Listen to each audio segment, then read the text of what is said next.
Arnold is a new 6th grade teacher who's new to the district. Kelly Romano is our new life skills program teacher. Emily Moore is our new 7th grade ELA teacher. Madeline Collins is our new 7th grade guidance counselor. Sarah Riley is our new 7th, 8th grade social studies teacher. Kelly Gately is our new reading long-term sub. Marsha Harrison is a new ESP who's with us this year. Katie Jakubiak is our new school psychologist. Kelly mentioned Josh Sanford, who's our 8th grade team chair. Christine Watt joins us in the main office. She's our new main office guidance secretary or admin assistant, excuse me. Emily DeCoulos is our new nurse, full-time nurse at the middle school. And Dewan Constant is our new custodian at the middle school.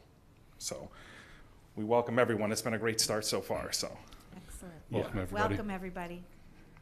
And to talk just about the start, I would echo what Kelly said. It's great to have buses on time and running so efficiently. Mm-hmm. So that's been great. It's been a great start. We had, I think, more families come to our 6th grade orientation before the first day of school. Over 150 families. Great start, and I would agree. The expectations, students being back, it's been really positive. This week, the big activity in Discovery was talking about our core values and students creating skits and videos and door decorating and having some fun with it. So they were awarded some Clocker Cash. That kicks off our year and kicks off our PBIS initiative. So we're excited about that as well. We look forward to our open houses next week. And really, that's been our start, but it's been great. Really exciting. What can they get with Clocker Cash?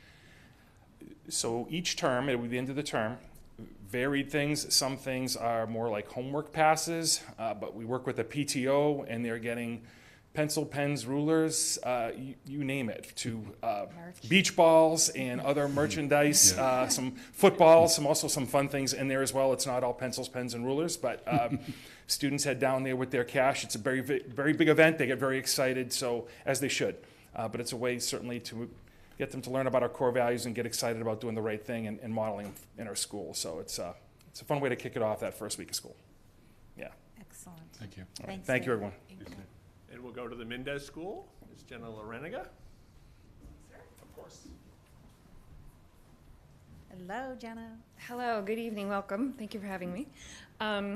We have several new staff members at Mendez, including Miss Jillian Finger, who is teaching 4th grade, Miss Daisy Wolfram, who's teaching 5th grade.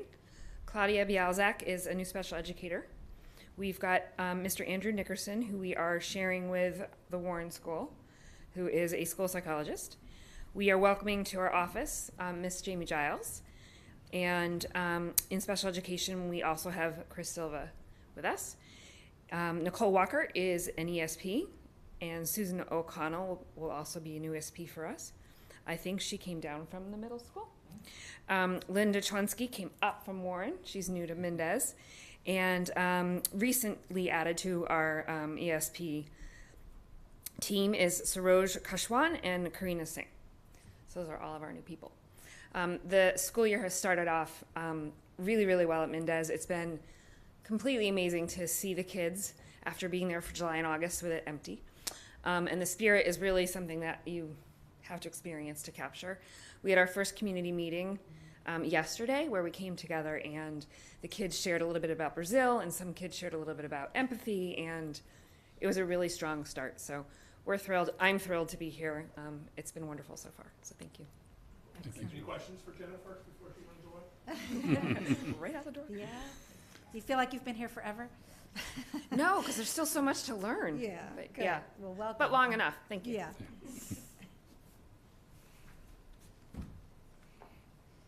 Pete? Hi, Pete. Hello. Hello. Great to see you all tonight. We have some new staff members, one who was able to be here tonight, Tim Ryan, our new physical education teacher. What's exciting about Tim is Tim was in that gym at one point in time as a student, and now to have that as his teaching space is exciting to see. In addition, we have many new staff members at the Warren School. We have Melissa Fell as part of our nutrition services. As Jenna mentioned, we have Andrew Nickerson, who is shared between us and the Mendez as a new school psychologist. In second grade, Alyssa Peterson, who was an ESP and is now a second grade dual certification teacher for us. And also Kendra Sleeper as a second grade teacher who was also a student at the Warren School. So it's really great to have so many people that understand our community so well. For our ESPs, we have quite a few new ESPs members of our school as well. Our first, Jason Buto, who was actually one of our custodians, who has made the transition over to our ESPs at this point in time. Christine Cole, Audrey Cruz, Amanda Fallon, who just began today, Shanu Jane, Moniza Param, and Tina Whalen. Round out our ESPs. They're all doing some great work with our students already, including our person who just began today. As far as the start, it's been a great start. We are seeing a marked difference this year with our incoming kindergarten group. We have kindergartners who actually had been outside of their home over the last 2 years. They've been up at the play spaces in town and interacting with people outside of their family. And we are seeing a very big difference between some of the social skills that our kindergartners are now entering with that for the last 2 years our students were lacking of opportunity. As a staff, we were talking about today at our faculty meeting, we're very excited that we're going to have an in-person curriculum night starting next week and the week after. For our second grade families, many of them have never been allowed inside the school during the pandemic. So it's a very exciting time for us to finally welcome our families into our teaching spaces, see where their children are learning each and every day, and for us to continue our commitment to try to get parent involvement back to where it was pre-pandemic and to expand on that as well. Great, thanks, Pete. Thanks, Pete. Anything for me Welcome. besides? Any Thanks. questions? I just want to ask him because he started to walk away before you asked that. That was an intentional delay, right? We're good. Thanks, Pete. Hold on, Sarah, before you go. Sorry. Just so we could put a face to a name, everyone, I just saw that. Cheyenne McDonald, I announced her, but just so you could put a face, she is our new bronze, our new 6th grade. She's both our new ELA and social studies teacher, so just so you know who Cheyenne is. Welcome. Okay? All right. Welcome. Now you, Sarah. Okay. Sarah's turn. Hello. Hi, everyone. Welcome back. At Pitaway, we have 4 new staff members. We have Adrian Rao, who's our .6 SLP, working 3 days a week with us. And then we have 3 new ESP2s, Diane Karen, Rachel Buck, and Courtney Ryan was at Pitaway, went to Warren, and is now back with us. So it's great to have them back in the building. Kids and families have done awesome transitioning in. I think it was harder for the grown-ups transitioning for those first school experiences and drop-off. But the kids have been great, lots of energy in the building. We've been going over our core values with our SEL team of being kind, being safe. And next week is our first B Day. So if you're driving down by Central Street, you'll see a lot of kids in yellow and black with some antennas and their own creations celebrating our core values for our first kickoff. I thought you were talking about the letter B at first. I'm like, Be kind, Little yeah, slow our little sometimes. bumblebee. Tina was messaging me. Okay. I'm trying to give her the thumbs up. Thanks, Sarah. thank you. So Jim, I think it's always interesting these days because we get to see the amount of work that went into starting the school year with all the staff changes. Yeah. What was the overall change that we had? Do you have that or even an estimate? I do. I have a spreadsheet that we track. Chris can probably look it up while I introduce the building admin and district admin, because we do track that. But I would say this: we have really high retention, and we've added new positions, but we had retirees that we filled their spots. But why don't you two come on up and we'll introduce you, Christy and Brittany. So in public, first time live introductions. I wanted to make sure that you get Your moment on TV. name. Yeah, right.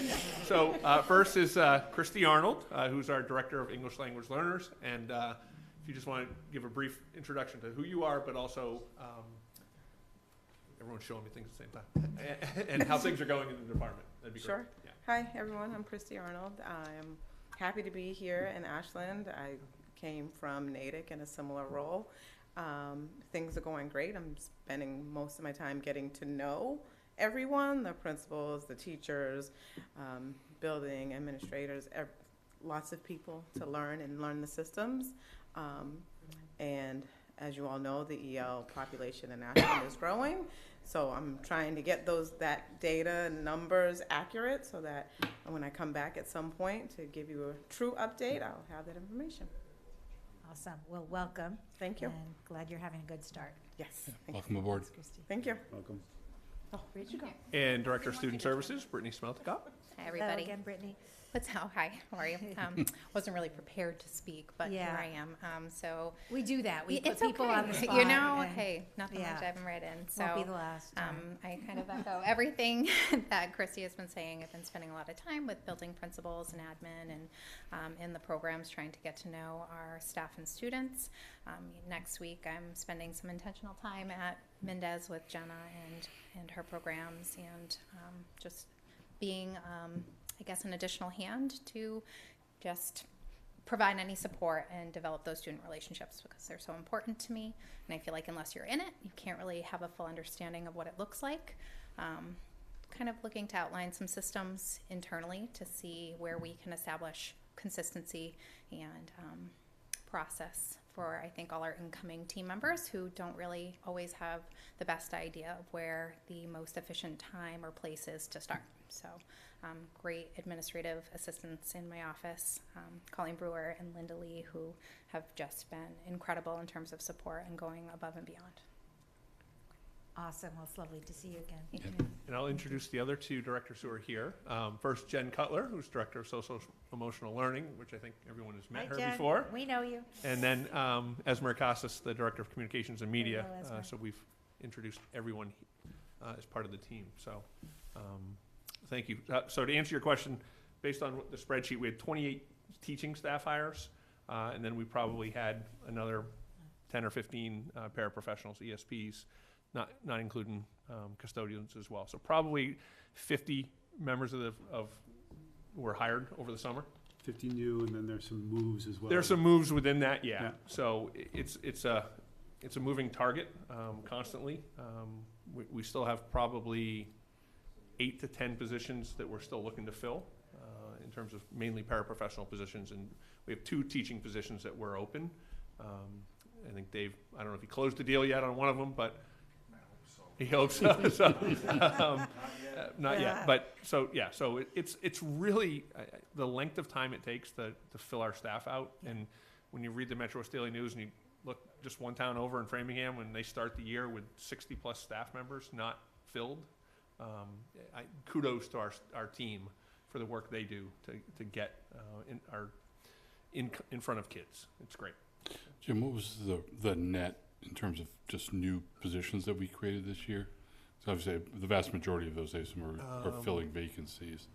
5. 5, okay. Yeah, I would say 5. We had 2 at the middle school, 2 elementary, and then we added Christy's position this year. Right, So, okay. Yeah. It's a lot of hiring. It's a lot of hiring, but all wonderful people that we've got on board. So Great. looking forward to the year. So. Excellent. Well, thank you, everybody. Next up, we're going to have a strategic plan. Next we're going to do the warrant approvals, including payroll information. Mr. Kendall. All right, I actually have 2 because I was not here last meeting. All right, between July 22nd, 2022 and September 1st, 2022, I, Paul Kendall, authorized by my signature payables in the amount of $690,189.84. This includes general fund expenses of $442,629.96, revolving expenses of $237,912, and grant expenses of $9,647.88. That was from the last period, and then this is the current period. Between September 2nd, 2022 and September 15th, 2022, I, Paul Kendall, authorized by my signatures payables in the amount of $31,854.36. This includes general fund expenses of $17,534.59, revolving expenses of $14,059.78, and grant expenses of $259.99. I also signed off on $1,188,157.03 of payroll. Thank you. Okay, next up, the strategic plan discussion. So, as you know, at our last meeting, we spent an hour or so working with Prem on our strategic plan. And we have some homework that we need to do before our next meeting with Hazard Young Associates. All I'm looking to do here is try to figure out and nail down some dates. We probably have a couple hours worth of homework in order to prepare for what they want. For Matt and Prem are looking for a 4-hour meeting with us to finalize some things. And the dates they sent me, I did send out, and I just want to see how we can figure out exactly when people are available. So that's for the 4-hour work session. I looked at our calendar. The only one that falls on a school committee meeting is the 20th. Other than that, these are days that are outside of work, school committee meeting time. So October 11th, 13th, 17th, and the 20th are the dates that they proposed. So that being said, I know Mark and Lori, I talked to them, and all those dates worked. The 20th, I think Mark was more of a challenge because I think you had something going on before the meeting. But for Aaron, Paul, and Tina, are any of those dates doable so I can let... Did you say you sent out the dates? I did, yeah. It was about a week It ago. was at the bottom of like an FYI kind Yeah. of email Yeah. that. Oh, okay. So if you don't read his whole email. This is Tosti. It was, Yeah, I can make any of those work. September The 10th. Tracks on my 17th or back the from 20th. my Hold on, bus. Tina's talking. What? Sorry. Go ahead. No, go ahead. I was just gonna say, I can make any of those work. So the 17th and the 20th would be easiest for me. Okay. Rattle them off again, Jim. October 11th, 13th, 17th, and 20th. And I say that only, Paul, because after I was like, good thing I read this one. The 17th is a Monday. And again, that'll be a workshop, so it won't be here in this building. Most likely, I'll probably in the activity room at the middle school or at the high school library. I'm also just gonna look up, I know I should remember it, but what our building committee, Yeah, so meeting is. we're the 18th. I thought, Yeah, the next day, yeah. So what time frame are we looking at? Like Whatever evening? you want. Okay. I mean, like they said, they would like us to have about 4 hours of work time. I think I prefer the 17th as well because it gives us some flexibility for us to spend an hour or two together somehow. Because we need to meet prior. Correct. right? That's right. And do we have to start, like, for those of you who are busy during the day, could you get there before 5, or is that like the earliest we could On start? the 17th, I can, Yeah, right now. Yeah, I can too. That should be, yeah. Okay. Yeah. Tina? Sorry. Yeah, if we're looking at the 17th, yeah, I can get there a little bit. I mean, probably not much before 4, Okay. but yeah. So do we want to, like 4 to 8. let's pencil that so I can get back to Prem. And I don't know if Prem's in here or not. Tina, if he's, Doesn't look like No, it. he left. Okay, He was that's fine. there for a minute then. so we'll do the 17th. Okay, 17th at 4? at 4.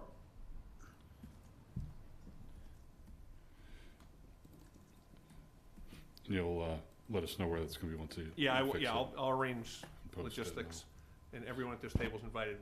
I've got to get your email, and we'll connect on a couple things, okay? Yeah, I know, yeah, I figured it is, but, I can't get there prior. yeah, I'm It's not worried okay. about that. You're All, not- right, all this stuff, I just want to keep you in the loop on everything that's going on. You're welcome to everything, but Everything. if You're you not obligated to can't, anything. it's Right. never going to be a problem. Correct. Yep. Yeah, It's a welcome but not obligated. yeah. Okay, And same goes for like if you ever have to leave a meeting early Oh. because you have a stack of homework or whatever. a test. Yeah, I know. I Yeah. can use that as an excuse. yeah. It's the perfect situation. So- You're welcome to chime in, you have no obligation, so. Yeah. So here's my recommendation then. Our next meeting is October 6th. If we could come in, so we could do one of two things. We could begin in a workshop scenario again at 6 o'clock, just for us, and then begin our regular meeting at 7, or come in a little bit earlier, 5:30-ish, and go to 6:30 and then start a regular meeting, or or 7, however long it takes. I think that way we have an opportunity to hash this stuff out, and then I can get that, we'll be all set for the 17th. That way we're not adding another date onto your calendar. So, maybe I didn't read this close. So he's looking for the 17th for us to have a singular version of this homework, or? Yes. Okay. So our homework, right. So is so I read it as I was supposed to have my own, she was supposed to. Well, yes, it's Yeah. each individual Yeah. Right. component, but then the way I understood it, and I'll clarify with him, Okay. is that he said we should come back together, have this discussion before we meet with them. But Okay. I can clarify that. So if the case is we don't need to have that meeting, sweet, we're good. But if it's that, I'm just recommending the 6th because we already have it booked, and I don't want to add anything more to anybody's calendar. Yeah, and how much time do you expect us to want to spend on that prep? My guess is he said it'd probably take an hour. But So just when I read a through it, regular item on the agenda? yeah. Yeah. Yeah, I mean, and depending on what if that's a light night like this is supposed to be, Correct. a normal no meeting, problem. normal meeting time is fine, right? Right. Yeah, that's fine. So, but let me clarify with Prem. Yeah. Whether we even need The to do expectation, that, yeah. if it's individualized work, and then we bring it to him for that 4-hour session, perfect. Yeah, I mean, Right. I guess the only reason to potentially do it earlier is if we wanted it more of a workshop where we're not on camera to have a conversation like we do other Right. workshops kind of things. Right. Well, we could do what we did last time, which is sort of a workshop session followed by the on-camera part, right? Right. Yeah. That was the case, you guys would have to start at 5, because she can't get there until about 4. Right. Yeah. Which means 5 to 9, I don't know if that's too late. Well, now we're talking about. We Another moved to day. a different date. prep- Yeah, yeah, yeah. prep, But 1 hour yes. prep. The 4 But probably hours still the doesn't have same to- kind of challenge because people are working, so. Okay. So let me confirm. The Okay. next step is I need to confirm with Prem Okay. expectation. Yep. Okay? Fair All enough. right. Great. Awesome. All right. Simple. And then we're moving on to, it's that time of year, superintendent goals. Yeah, we're ahead of schedule. You know the drill. It's not even Yeah. on the calendar usually by now. Yeah. So here's how I'm looking at things with the goals, and I'm really just looking for direction. At the end of last year, when we looked at my goals as part of the summative, they were all considered either in progress and were a couple years of work to do. My recommendation is, and again, looking for advice, is do we keep these same 6 goals that were out there, modify obviously the benchmark and the action items for this year, and then modify the actual statement as necessary based on what happened last year. So for an example, if we're looking at any one of the goals, district improvement goal number 3, which we're dealing with Chris Taylor, Des Floyd, but we also did the equity audit. Now convert this into the action items using the equity audit for implementation. Right. So it still falls under that category of dealing with our equity and our racial There's a lot issues. to do to implement it. Correct. Right. So that's my recommendation. And if there's other things that you'd like to see me add to the goals, give me ideas. Yeah, I mean, to me, because we have these 2 large initiatives out there that should come to some kind of head isn't the right word, but we'll have some better idea of the direction Focus, yeah. and output of those initiatives. Yeah. I don't feel like changes now make any sense. Okay. Right? Because hopefully there's going to be things that we'd want to focus on based on the outcomes of those initiatives. So. Can I ask a Yeah. question? Sure. So, Yeah, of as course. a member of Ashland High Just School- make sure that's on. Tom. Sorry. Okay. Yeah. Okay. As a member of Ashland High School, I was there last year, and what were the action items that were on, say, the equity thing? Because I didn't notice anything large that So- happened overall. Like there was no announcement, like, Yeah, hey, we haven't shared it yet. It's a great question. We're waiting for the final report, which we just got a week ago. So you'll be in a perfect spot. We'll be sharing those out to the community. okay, yeah, that makes sense. Yeah. Yep. But what we did was we hired an agency and they came in and they did a lot of like group sessions with different pockets of, they met with all of us individually. They looked at our handbooks and our paperwork or whatever, and then they came back with recommendations. And now we need to take a look at which recommendations of those make sense for us to try to implement. So that's probably why you hadn't heard of it because only the people that got pinged to talk to them as they were making their analysis. And a lot of it too was like looking at policies and things that wouldn't have included you guys. But you will start to hear more about it as we discuss which of the recommendations we're gonna choose to follow through. Is that the reason that you guys decided to revamp the, what is it called, the dress code? I know that there was an initiative to make it more inclusive to, you know, all people without it being free for all. Because I read through that dress code for Spanish assignment last year. That thing is very stringent. Yes. And almost. We haven't talked about it here in years. The handbooks are typically Yeah. at the administration level. Yeah. Site council. Yeah. So site council might have talked about it, but it's possible though that they, you know, equity people pointed it out and then Okay. maybe some action was taken, you My- know, at the building level. My recollection from some discussion, I think at the high school site council, which I'm our liaison to, is that there was some effort in the building level, Ms. St. Kerr and the administrators to update that and make sure that it was more appropriate, more inclusive. Yeah, okay. But it really was separate from the equity audit that Okay, that we've been working on for the last year. Yeah. I wasn't aware that dress codes and the thing was like a school-to-school thing. I thought it was like a, you know, school. Yeah, it's a handbook thing, but for some reason, it's been a already long done. time, like maybe 10 years, but I do remember talking about it at the school, because it is, some of it comes from policy, but it is a handbook thing, and I think we were reviewing the handbooks one year, and there was a discussion here, but it's been a long time since we talked about it. But I agree with you, there were definitely some But the- concerning things and.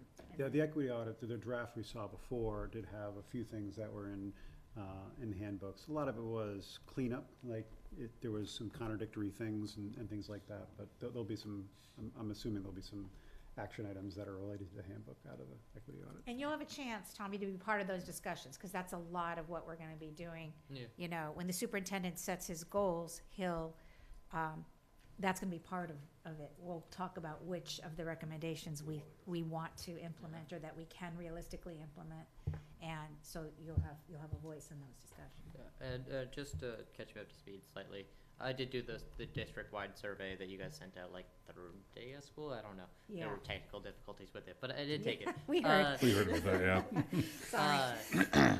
It's okay. A Yeah. lot of the things when they try to send every single student in Ashland High School one form at once, we generally crash websites. It happens pretty often. It may have but also been at the middle just, school at the same time. And right? I believe that the superintendent goals weren't you know, explicitly stated as here's the superintendent goals, but there were some phrases that came up and up again about like how the school is doing. Could you just like, if you in the simplest way possible, what are the 6 goals that you guys are working on for this year?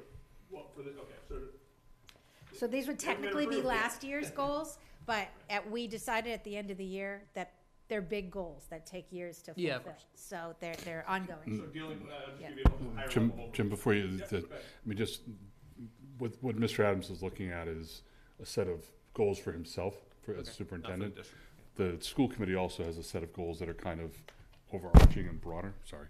And so what he's talking about now are really the goals that we have to vote to approve for him.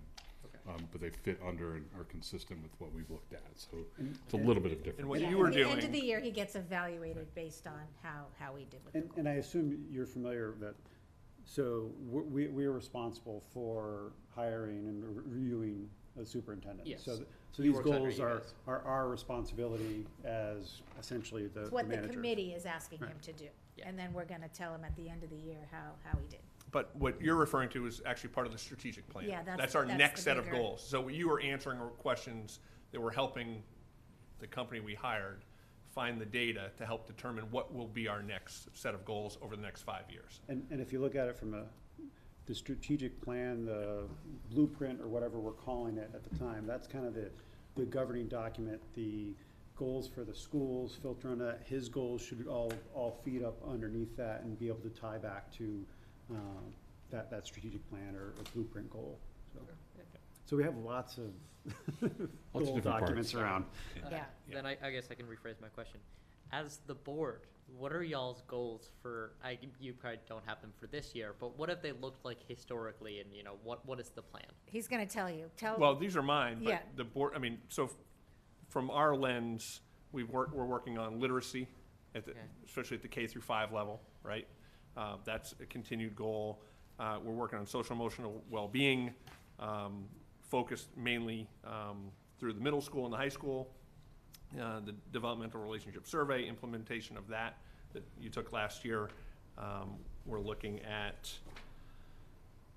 again, implementing in the equity audit that was finalized, that we're in the process of finalizing, looking at communication, streamlining our communication website, using consistent formatting across the district, reaching some of our hard-to-reach populations, our Portuguese-speaking, Spanish-speaking families. As you know, our population is pretty diverse now, Yeah. and so that's a huge goal of ours as a district, not just And mine. we hired Esmer recently, you know, to kind of address, we've been talking about communication for years and trying to do better, and finally we decided to hire a professional to help Is the us. site available in Spanish and Portuguese? Yes, because it's easily translatable, right? So you just click a button and everything translates. Yeah, and then If you, sorry. I guess, like an official, like, fluent speaker go over it and be like, that's not quite what. Like, Yeah, what was no, that? Right. listen, there's always, anytime you do a translation, you're gonna have potential, what was it, Brittany, you were talking the other day, we're having a conversation about some documents they were translating, between sending a document out to a translator, a native speaker, and us translating it through either Google Translate or Microsoft Word Translate, and it literally had 8 words, 9 words, that were different than what the translating service we paid for, and with no contextual difference of what There's a the whole, document was. there's a whole YouTube channel of somebody that uses Google Translate back and forth several times and then sings the lyrics to a song. Yeah. And it's actually really funny. Yeah. And the last goal, Tommy, was really setting the new strategic plan. Okay. So that's how it all works. Got it. Eventually and then it filters down to principles, and specific goals. So whatever Ms. St. Kerr has as a goal, will come out of not only this, but specific things she wants to accomplish at Ashland High School. Okay. But you did ask about our goals. Yeah. And so our goals are typically not as concrete as the goals that are Jim's goals, and that they're more thematic or high-level goals in support of the initiatives that are in the strategic plan and the superintendent's goals. Yeah. So you're not going to have a lot of meat on our goals. Okay. And I think it probably varies based on the district. We're fortunate, and we have good collaborative relationship with our superintendent and our administration. So there are other districts where the school committee comes in and has to be more of a driving force, and we're more, I would say, a supportive force. And we certainly have the conversations, and it's a collaborative effort, but it's ours are going to be a little bit more thematic than the other goals. And, you know, they've been consistent throughout. I mean, many of us have been on the committee for years, and, you know, we share values. I think that's fair to say. And we have sort of repeating themes throughout the years, like social emotional learning has been important to us forever, as well as communication, as well as, you know, trying to do diverse hiring and things like that. So there are certain things that we have prioritized the entire time that most of us have been on the committee. Those 3 things have been on our goals, I think, So, Yeah. for the last 6 years. This is what was approved. These are school committee goals that were approved at the last meeting.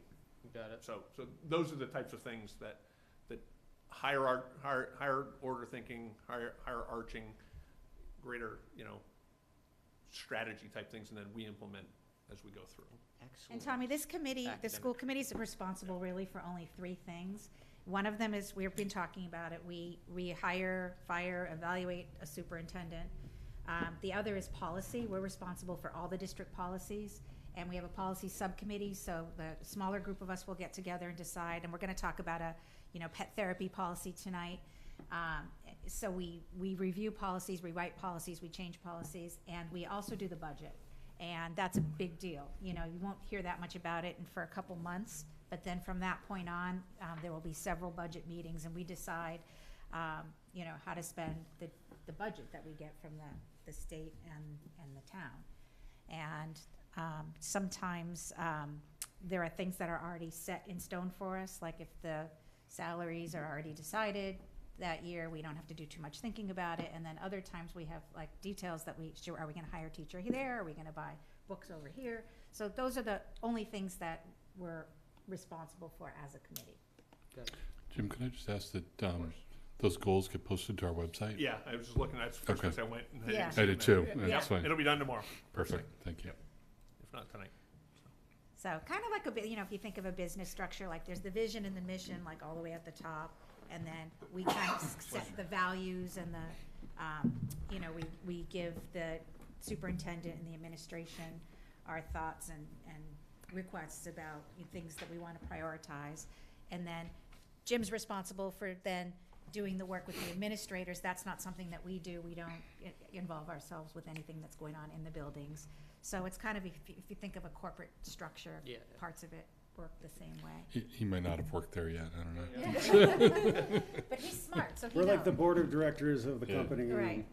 You're about a decade early for that from me, but that's okay. Yeah. I'll catch up. Yeah, No Yeah, reality you will come certainly sooner will. than you think. We have no doubt. Yeah.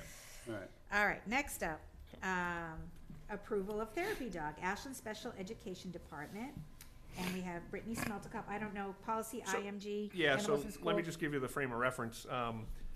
The policy, the way it's written, allows the superintendent to either approve or not approve having a therapy dog. However, there is one piece of the policy that states and I'll read it, any new in-house therapy team must be approved by the superintendent only after discussion as an agenda item at a school committee meeting. So we're here to have the agenda item discussion. Ultimately, the approval is on my shoulders to make. What I will say is, and Brittany can speak to it as well, but she has handed in all of the proper paperwork, all of the training paperwork, all of the plans. So if she's not available, if Merle is not, if she has to leave and the care and the handling of Merle while she's at a meeting or outside, and all that's in place. But if you just want to talk about the process you took. So I had to go through a series of site visits with a certified handler approver, I guess you could call him, trainer, and spend a lot of time going to different virtual trainings with the Alliance of Therapy Dogs. There's actually one this evening that I'm here for instead. Previously, Merle was already a certified therapy dog through the police department that I work for, so the process was a little bit easier in the sense that he was already cleared, and I just became an additional team member from Merle's team through the Alliance of Therapy Dogs. Because when you are working and being paid, it's not a volunteer process, so you have to have the insurance. So I was able to go through that through their recommendation, and it was a pretty, not necessarily easy, it wasn't a hard process, but time consuming in the paperwork aspect and getting the turnaround on the documents. And the use would be like to use the therapy dog just within the special education department, or is it for one particular building? What So are you I very thinking? much see Merle being with me, when I go and visit program and schools. Obviously, if there's a particular space, student area that I should be mindful of, I absolutely will take that into consideration. I'm sure Merle will be tired some days and might not always want to be with me. And I guess I'll give him a day off if he puts it in through Frontline. But I just, myself, seeing, my former district, the value of a therapy dog as well as being next door to Huxley at the high school. I just feel like why not have one available to the whole district in my role. Absolutely. And a great way for students to get to know me a little bit more. I'm sure they'll forget who I am, but to just have me be another face in the building that they can access as a supportive person. And just remind me, sorry, go ahead. I have one comment and then one question. Yep. Yeah, my mic's on. They won't forget your name, but they will forever associate you as the one with Merle. Because that's what Mrs. Shields is at this point, the one with Huxley. What building do you see yourself working in? Like, out of a 5-day week schedule, like, what is that split going to look like? So I'm at the middle school currently, which I think is great in terms of my office space because Huxley's already at the high school. Yeah, So I'd kind of leave Huxley, I think, as the shining star at the high school. I wouldn't want any dog competition, but I do see myself, I think, primarily being available, of course, to the middle school just by my office space and location. But like I said earlier, spending time in all the buildings is important to me, so I envision taking Merle with me in that process. So I think week to week it might vary a little bit, but just by the nature of where I am, it will be the middle school. All right. Yeah, thank you. You're welcome. One process question. You're a little different. So Jen is at the high school, right? Yep. So the things that are in place for when there's an incompatibility between her as a handler and her as in her role, it's in the building. For sure. So when you are at Warren, you're at Mendez, are we gonna have those things in place at the other? That's the only thing I question about it, is that unlike the ones that are, hey, you're in this building, so your accommodations are there. Are we going to make sure that your accommodations are in the other 3 buildings as well? Yeah, I think that's fair, and I was thinking about that as well in terms of the people who I've asked to kind of be 3 step-ins in the event there was something, to be needed. Who, when I was going over the document, I felt like I couldn't force saying, oh, you have to transport to the location, where Merle is, because depending on their transportation situation or what they need in that moment, that might not be realistic. So I do think that I will have to look at that a little bit further, building by building. In the nature of being here today, of course, wanted to make sure that I had as much of consideration in terms of, I wouldn't say an urgency to have Merle. I would just like to have him match the bulletin. Bulletin board I've hoped to make outside of the middle school, so they don't just question this really cute dog that's outside of my What house. kind of dog is Merle? He's an English lab. Okay. Yeah, I don't know about, having it as agenda item without even so much as a picture of. Yeah, and How cute is he? I don't want to say cuter than Huxley, but Oh. yeah, I know. That's why I said I don't want to. I didn't say that. I don't want to say this, but. Block your head, big paws. So I think Ms. Shields and I have talked about, just Yeah. there were going to Dog be banter. Yes, Who's yeah, the cuter yeah, dog? yeah. Who's the better Yeah. dog? Oh, there should Yeah. be some Twitter Oh yeah, fights Yeah. or something. Yeah. they actually follow each other already. So Oh, they're awesome. yeah. Okay. My dog has an Instagram page, so I'm with you. Okay. Well, I was going to say, I think about what my dog when it greets other Yeah. dogs and just thinking, like, Yeah. anyway. I wanted to bring him today, but obviously he wasn't approved. Just Yeah. So. Right. How So you're old? waiting. This isn't school property. Yeah, so it doesn't- okay. The policy doesn't Yes, for apply sure, here. for sure. And Brady, I don't know if you know this, but like the therapy dog thing in Ashland kind of started with us bringing our dogs with the permission of the building That's awesome. principals. I did And not know then that. Miss Shields used to actually handle my dog. Yep. And who's a Bernedoodle, which is why both Pete and Kelly have Bernedoodles. Gotcha. And it just to see that this program is growing and that it's having this permanence, I don't know, it makes me really happy. That's great. The one thing I would just as what I experienced, especially at the middle school, was that there were kids, and I experienced it at the high school too, but especially the kids who had recently left Brazil, their ELL teacher brought them specifically to me because the culture in Brazil is the dogs are outside, dogs are for protection, and they are dangerous, and you don't touch them. And so there was a lot of work of like acclimating those kids. There was also somebody from the Middle East at the high school, similar situation where dogs are not part of the culture the way they For sure. are. I mean, like, heck, for you and I, they're children, right? So- Not just the 2 of you. yeah. Yeah. But so to be like, that cultural awareness and working with whether it's the paras or the other ELL teachers to help ease that in. Yeah, I think by nature of just Christy and I coming in at the same time, we have a standing, meeting with one another every other week, and Jen Cutler's is included in that because I think the 3 of us will share, I'm sure, not Merle in handling, but Yeah. Merle in experience Yeah. and talk about how we can be mindful of that with one another. So you only need to bring this to our attention. We don't need to vote on have a anything, right? discussion, and then you get to. And I talked to Jim earlier, and I remembered putting this in there now, we wanted a mechanism, not when there's an occasional visit, but when it's gonna be a permanent fixture within the district. Now, Sure. I guess this is, part of the notification would be to probably at least the middle school families, but Yep. that was the reason to bring it That's here, right. was to make sure it was broadcast, It that was we are, public, yeah. we are adding something Yeah. to the, Yeah. to the district, so. And my question to you is, you've gone through the process. I think there's only the second or third person since the policy was enacted. Any feedback on it? I mean, I think Good and bad. You can say the policy sucked. I won't. no.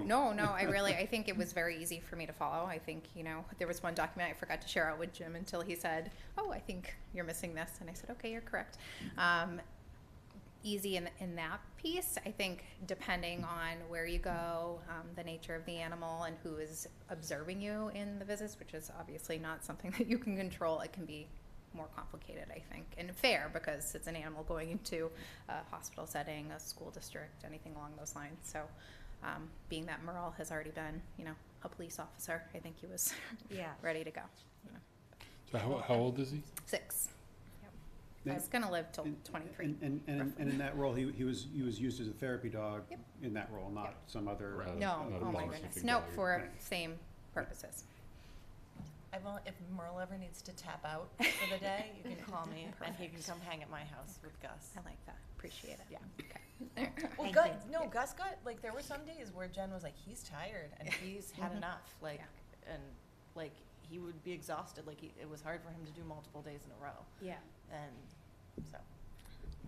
He'll give us Anyway. notice to the police department if we're good. You got thumbs up from all of us. Perfect. Yeah. Thank you. Thank you so much. Thanks. See you tomorrow. Appreciate it. Yep. I'm probably gonna tap out. That's so all I we have. can- Alright. That was See you it later, for Paul. business Have fun. agenda Yeah, items. yeah, there's We just other, need to do the minutes. Just the minutes, but Yep. I don't Mike, do you anything have a on minutes. report I don't tonight? have anything on this. I was just going to really quickly just talk about the new staff, since they were here today. We had a really great orientation with them, and we begin our monthly meetings next week for our first-year mentoring program. That's led by Jane Guiney and I.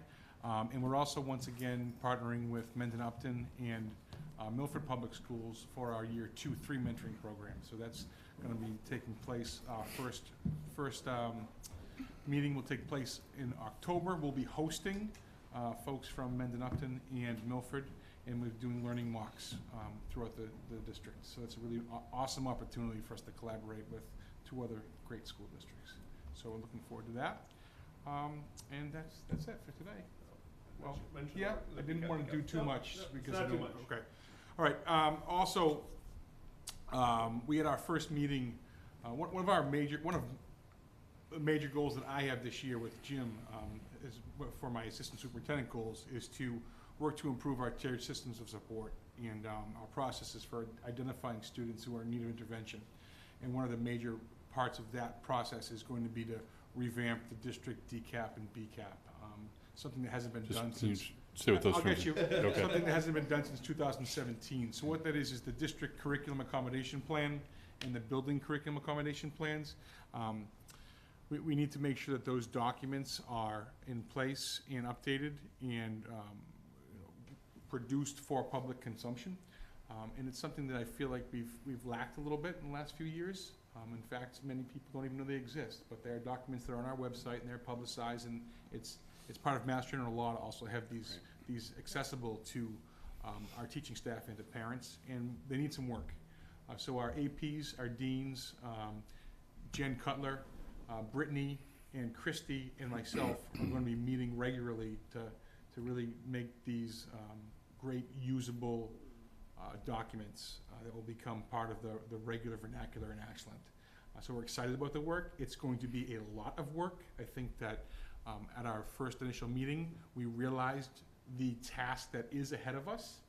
I was able to talk to some colleagues today at an Accept collaborative meeting, and going to be potentially taking a course with some of the folks as well to make sure that we're really ready for all of this work that we have ahead of us. But it's exciting, and it's another example of how we are really truly making teaching and learning the focus this year, and I'm excited about that. Finally, the last thing that I wanted to mention is that preliminary MCAS results have been provided to districts. They are still embargoed, so I can't talk about them in terms of the results, but we do have them. We are looking at them. We're identifying some strengths and weaknesses based on that data, and we'll report back to you about some of the data later on when we can actually talk about it publicly. When would that? Typically, it's October, Mark. When do the but parents get the mail? So After also that, October, yeah. Okay. but they have not given us the date of when they are not going to be embargoed anymore. Mm-hmm. And accountability data was supposed to be delivered to our drop boxes today. I have not seen it as of 4 o'clock, but I haven't checked since then.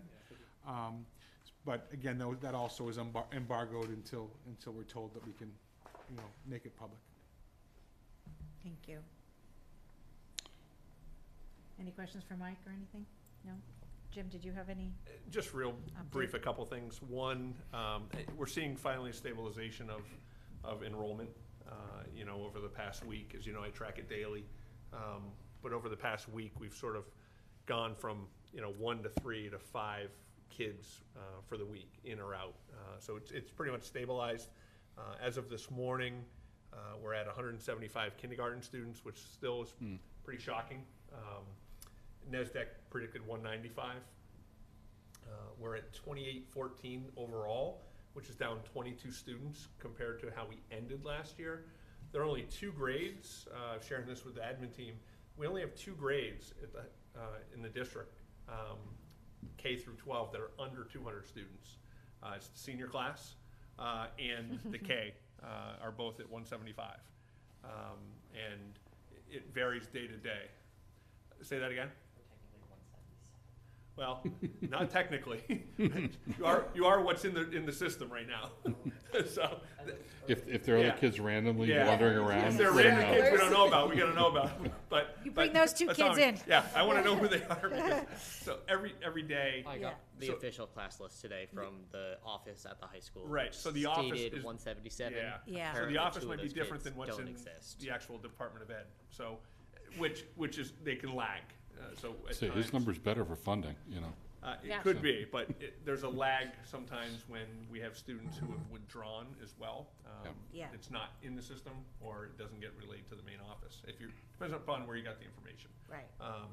So that being said, but the high school was at 840 students as of this morning across the district, which is up 18 kids from last year.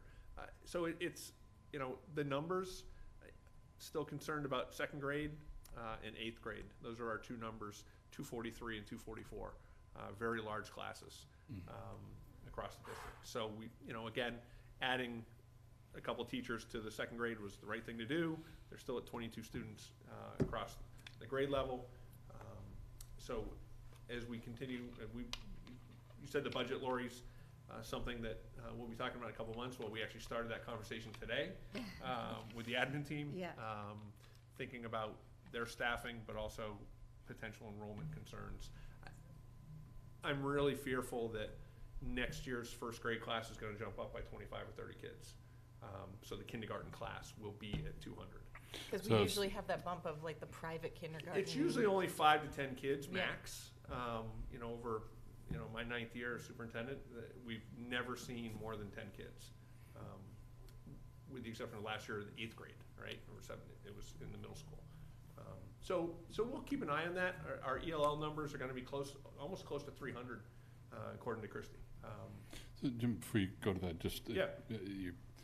My gut is that there's still something somewhat unique in the size of the kindergarten class, meaning, it's a COVID lag, it's a something there. Fluke.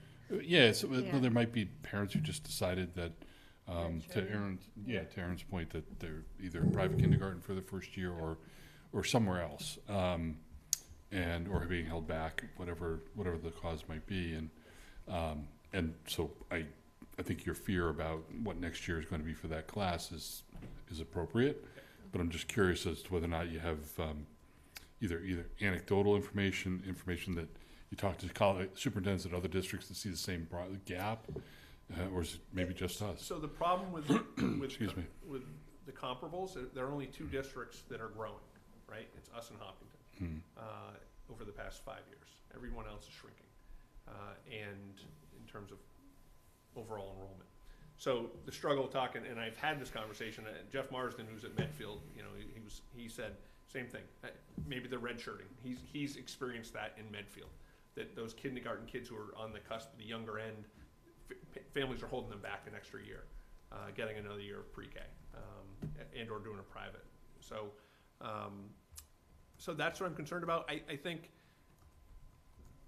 one of the concerns would have been, what is the population of our Ls?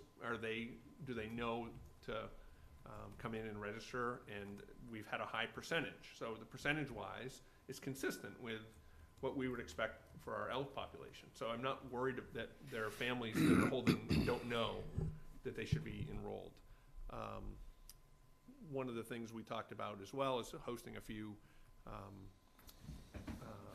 community events at one of the schools at dinner time, bring families in, have dinner for them, and even talk about the process. So if they know folks in their community that haven't registered, or how to sign up for the bus, how to do those things,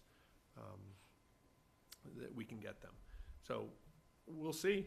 We'll start the registration process again for kindergarten early and see what we get for next year, to see if there's a, but I've had that sense all year. As soon as those April, May numbers came in and we were already 25 down, it stayed consistent, right? We're typically about a 170, 175 time period in terms of enrollment numbers when school gets out. It was at 150. So we didn't, 155. It didn't really change. So, and the last thing is busing, transportation, because that's really fun to talk about. Not really. It actually has gone well, going back to our system of, the 3 tiers versus the 4 tiers. School has been starting on time. Last year, as you know, at the high school and the middle school, there were numerous days where buses were 20 minutes late consistently, more than one bus. And that being said, this year we're not encountering that. We do have a couple routes that we're concerned about at the high school level because of the number of students on a bus. So we're in the process. The onboarding of another bus and bus driver is about a month lapse, according to Connolly. So I had him check with Connolly, can we get another bus specifically for the middle and high school routes? So we can break up a couple routes that we don't feel comfortable in terms of from a safety perspective. We can do that. We're in the process of doing that. I'll be contacting those families that impact those routes. They've been in touch with me already, but I said you can't just turn a switch on and have another bus. We have many districts that don't even have enough bus drivers. So we're fortunate that we're fully staffed. So we'll move to 18 buses for the high school and middle school routes. We only need 16 at Warren and 17 at the Mendez. So it's really working through contractually what we can use that bus for. So is that going to present additional cost to us? Yes. Do you have a sense of how much? Usually it's around $75,000 to $78,000 a bus. But we're not getting any break because we're not using the same complement of buses on all routes. Meaning No, like, so we're since we're underusing Warren, we can't take the. We're using that, no, so the Warren bus we use as an afternoon run for, correct me if I'm wrong, at Mendez for late bus. And then the third tier. In the third, right. We'll use for a late bus at The high Mendez. school, right, Okay. yeah. So we're using, so contractually, there's 3 tiers, if you will. They have 3 runs. We'll use them for the 3 runs. It's just not we don't Got need it. it for Mendez Yeah. or the Warren school. Got it. Yeah. And I assume that there's not capacity in other buses such that you could shift around to avoid the need? Not be on time. Not be in time, okay. So the complexity of transportation, not only the amount of construction that exists in town, but the number of students as to where they're congregated to get them. So you might have, the Americas, right? And we could run 2 buses out of it. We used to run 2 buses out of Joanne Drive. And right now we're only at 1, which was still shocking to me as well. There are certain pockets that I'm like, it doesn't seem right. There could be like 15 kids at a stop. Oh, yeah. So Or 2. There's Yeah. 20 at mine. Right, Yeah. right. Wow. And what bus, is that I have No idea. I don't You don't take drive, it. yeah. My You sister drive. does though. 10? I don't know. What's your neighborhood? It's the Susan stop on Higley. Yeah. Okay. So- We're neighbors. So yeah, so it's, so Kind the challenge is, again, you can be overbussed, we have too many buses and paying too much, and or trying to figure out routes. So it's a constant battle with families as well, making sure that everyone wants to have door-to-door pickup. That That's not how it works. And I they think want us, that's what's called drive yourself. yeah, right? well, and they want us to go into neighborhoods, and there are areas we just can't turn around in. And those are conversations I'm having every day, Karen's having every day, Tamara. So we'll get through it. I have a question about athletic busing.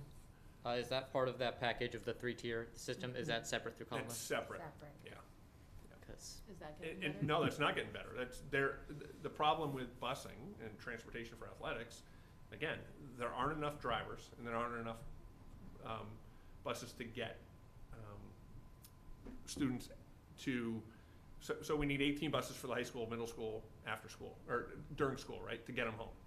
Well, if athletics needs to leave right after school, you may need 2 or 3 buses additionally. They don't have 21 bus drivers to take care of that. So they've got people, so we're trying to find routes that allow people to run a route and then be able to come back and do a middle high school or a athletic route. It's brutal. Yeah. It's brutal. I mean, you see other districts that are just don't have drivers either. It's not just us. It's a national issue. I had the question because, as I mentioned earlier in the meeting, I'm a varsity cross-country runner. I'm a captain of the team, and we have our meets at the Ashland State Park, which, as you all know, is the direct other side of town from where Ashland High School sits. So, we can't just have the kids walk there, and even for the middle schoolers, like walking down that street that doesn't really have a sidewalk is a little sketchy. It's closer though. And so it's a giant mess to like get everyone over. So I was wondering, with extra bus drivers, would that increase the opportunity to like be able to have like for home meets, because we are off campus for those home meets, get a ride. And for the other sports, I know I'm only on that team, but like I know for other teams, like for the opportunity to have a bus when they're not on campus. I mean, it'd be nice, but I mean, in my 14 years, we've never had that opportunity. Positive change can happen. Well, it can, but again, we need people Like to the do it. attitude. Right. Yeah. You need employees, but you also need the availability. Again, like I said, each bus is $78,000 right now for a day run. I mean, it's $410 a day or something like that, Chris, right? So. And then we pay for the athletic stuff on top of that. Correct. That's Right, separate. They run that through the athletic budget. Well. Yeah, well, Somewhat. yeah. No, it's part of the we have a- package. yeah, we have- It's part of our package, but it's separated. Like, Right. right, they So, right. coordinate. Right. There's an additional fee for the athletic transportation. So. That's it. All right. Wait, so it's just the math of if it's 180 school days, and then it comes out to about 433 a day. That's just for the boss, not for the driver, right?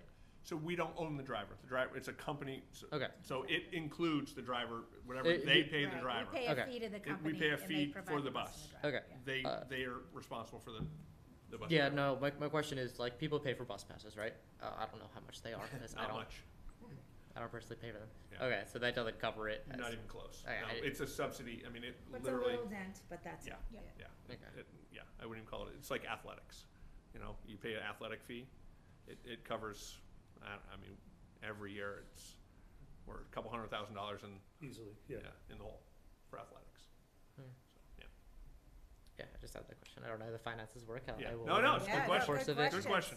For You'll sure. you'll learn by the end of the year. You got it. We don't charge enough to cover all the costs, Yeah, that's and nor should we. Yeah, shouldn't we even don't be want charging. to. Yeah. That's our philosophy is the same. We shouldn't be charging you for any of that stuff. When you That's a asked phil- about goals, That's a like, philosophy of a lot of the people in town I've seen. Like, it's Yeah. like trash and Sure. school buses and Yeah. sports Yeah. and stuff. Yep. and It's changed a lot, None of us paid to participate in sports. Great. Parking passes, those are annoying. Right. Yeah. $100 to park on school property. Yeah, a lot of challenges, and we gotta trying to find creative ways to meet them. That's all I have. Anybody have anything on the September 1st minutes? Tina, minutes, anybody? Move Does to anyone- approve as presented. Go for it. All in Say favor? second. Tina? Aye. Erin? Aye. Mark? Aye. Aye for me. Does anybody have any updates they wanna share? I'll start with you, Tina. Nothing tonight, thank you though. Okay. Anybody here? I have two quick ones. One might be stealing your thunder a little bit, area. So area has their Corner Spot event this Saturday. So I was at a journey dance / birthday party last weekend and got to meet the ladies of area, Maggie and Barbara, and they're awesome. I mean, we've met them before, like, you know, in school committee stuff on the computer, but got to hang out with them in person, and they're fantastic. So I want to plug that they have their Corner Spot event this weekend. So a lot of Ugandan food, and you know, it should be a really 12 good to 5, right? Yeah. And it should be, if everything worked right with the new flyer workflow, that it should be in the principal's emails tomorrow that go to the families. And then I attended my first middle school football game because I'm the mom of the center and the left tackle. So it was really exciting to see like my kid in a true Ashland like school uniform. You know, we experienced some of the busing. The bus was 45 minutes late. And, you know, luckily that a lot of the parents are volunteering. So like if we run into that next time, like the coach knows that, you know, just ask the parents. We'll all get the kids there and we don't have to wait for the bus. But yeah, it was really neat to be a part of like that kind of next phase of your child being involved in the school system and like, you know, getting ready for high school athletics and like looking at these kind of like, you know, skinny kids who are eventually going to be these like big man children and like junior and senior year. And so, yeah, it was really good. Some of them stay skinny. Then they go to the cross-country team. I was thinking that, but I wasn't going to say it. Yeah. The wide receivers might, but everybody else kind of fills out. So, yeah.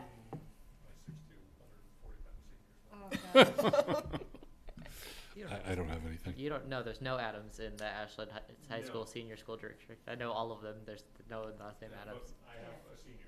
Yeah. Not here. Okay, future action items, there's nothing new, right, to add? Nope.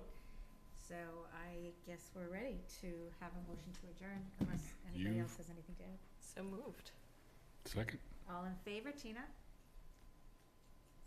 Aaron? Aye. Mark? Aye. Aye. Good night, everybody. Good Thank night.